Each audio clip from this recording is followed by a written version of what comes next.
Hello mes entrepreneurs à succès, je suis ravie de te retrouver dans cette nouvelle vidéo. Tous les jours, je me suis engagée pendant 31 jours de te fournir une vidéo pour te permettre de rester concentré, motivé, surtout de devenir l'entrepreneur que tu souhaites devenir, l'entrepreneur à succès.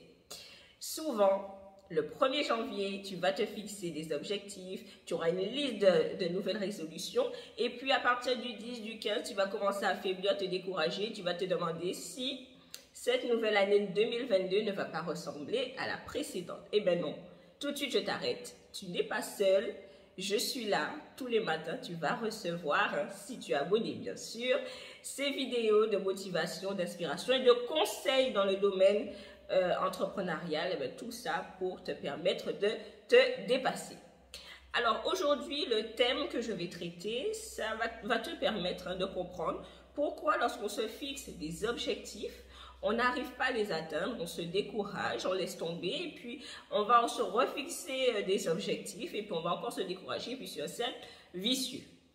La volonté, c'est une variable très importante lorsqu'on veut atteindre, on veut réaliser ses rêves. Mais il faut comprendre que la volonté n'est pas suffisante et ce n'est pas que cet élément en fait qui va te permettre d'arriver à atteindre tes objectifs. Il faut rajouter, voilà, j'ai envie de même dire à cette composition, un autre élément qui est la motivation. Alors je te donne un exemple. Tu veux perdre du poids, donc tu vas te dire que tu es très volontaire, voilà, tu as mis toutes les chances de ton côté parce que tu t'es inscrit à la salle de sport, tu as acheté des super baskets et puis tu as même organisé ton planning dans ce sens. Pourtant, le résultat, c'est quoi? Qu'au bout d'un mois, 2 semaines, tu n'as plus envie de t'entraîner et finalement, tu ne perds pas de poids. Alors, il faut savoir que l'atteinte des objectifs va dépendre de 2 facteurs. La volonté plus la motivation. Mais tu vas me dire, oui, tu es motivé, voilà, tu as mis toutes les chances de ton côté, comme tu dis, mais tu n'y arrives pas. Mais non seulement l'atteinte de tes objectifs dépend de ces 2 facteurs, mais il faut en plus, oui, on va rajouter encore quelque chose, que ta motivation soit composée de 3 critères. Et c'est ce qu'on va voir dans cette nouvelle vidéo.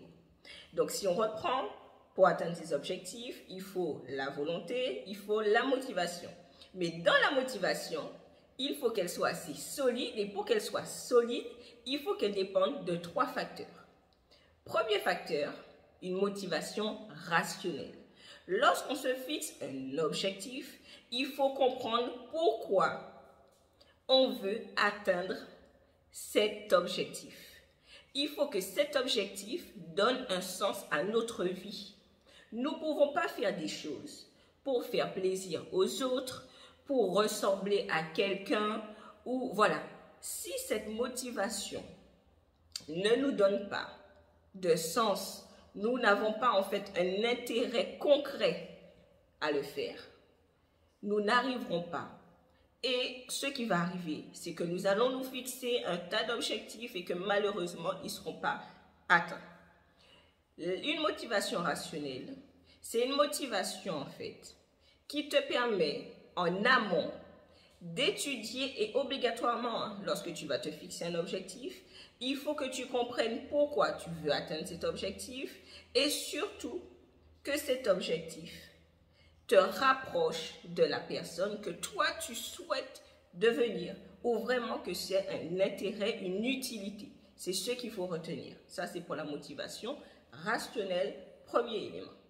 Deuxième élément, il faut que cette motivation, et moi je l'appelle la motivation éthique, que cette motivation, ça veut dire l'atteinte de cet objectif, va vous rapprocher et ou même un lien avec vos valeurs. Vous ne pouvez pas faire des choses qui, au fond de vous, ne vous ressemblent pas. Par exemple, la perte de poids. Si on garde cet exemple, si vous voulez perdre du poids parce que c'est conforme avec la société, mais qu'au fond de vous, vous vous sentez bien comme ça, avec vos 2 kilos, 3 kilos en plus, vous n'y arriverez pas et vous pourrez acheter les belles chaussures, les belles tenues ou aller dans une superbe salle de sport. vous voyez bien que cet objectif n'est pas conforme avec vous. Pour atteindre vos objectifs, obligatoirement, il faut que ce soit des objectifs qui vous rapprochent, comme tout à l'heure on l'a dit, non seulement de la personne que vous souhaitez devenir, mais surtout que ça soit en lien avec vos valeurs. Enfin, la motivation hédoniste. Pour moi, arriver à atteindre un objectif, c'est parce qu'en réalisant la tâche, pour atteindre cet objectif, on prend du plaisir. Si vous faites des choses par contrainte, par force, nécessairement, vous n'y arriverez pas. Si on récapitule aujourd'hui, pour atteindre ces objectifs, il faut 2 critères, la volonté et la motivation. Mais la motivation doit être empreinte de 3 facteurs. Une motivation rationnelle, une motivation éthique et une motivation hédoniste. Voilà mes entrepreneurs à succès. J'espère que cette vidéo vous a aidé vraiment à comprendre qu'un objectif, on ne le fixe pas comme ça, sans intérêt. Il faut, lorsque cet objectif est posé, étudier, analyser concrètement l'intérêt qu'on a à atteindre cet objectif. Et si cet objectif nous permet surtout de devenir la meilleure version de nous-mêmes. Bisous.